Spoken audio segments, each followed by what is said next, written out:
USDJPY today analysis. Hello friends and welcome to your channel TubeCore. In this video, we'll talk about dollar against yen. Before we do that, if you are new to the channel, make sure you subscribe to the channel, hit the like button, press the bell notification, and below the video you will find some links. You can join the free Telegram channel, check out the brokers and the pro firm, sign up with these brokers and start a fresh account for my signals only. I don't want you to mix anything. So if you are going to trade with my signals in the future in Telegram, then trade in this broker only, okay?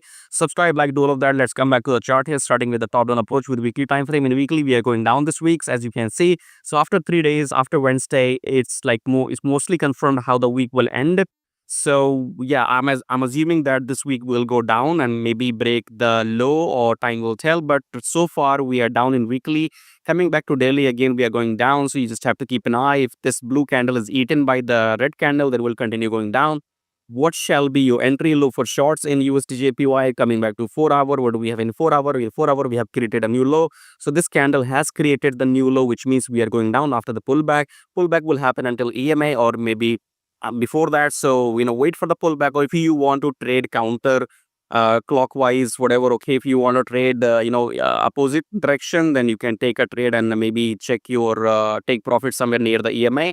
But you're going to be safe, then wait for the pullback to be over and then wait for the confirmation red candle and then go down. Okay, I'm assuming this week we will end as red because weekly now after 3 days we have the confirmation that we are going down. Okay, so in the 4 hour, look for shorts after each pullback. So this let me show you again.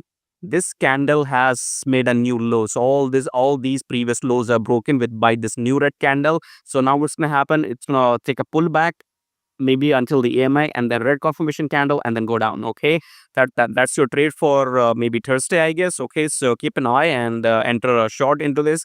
If you like what you see, subscribe, like, share the video, and join the Telegram, sign up with these brokers. I'll see you in my next video. Till then, take care.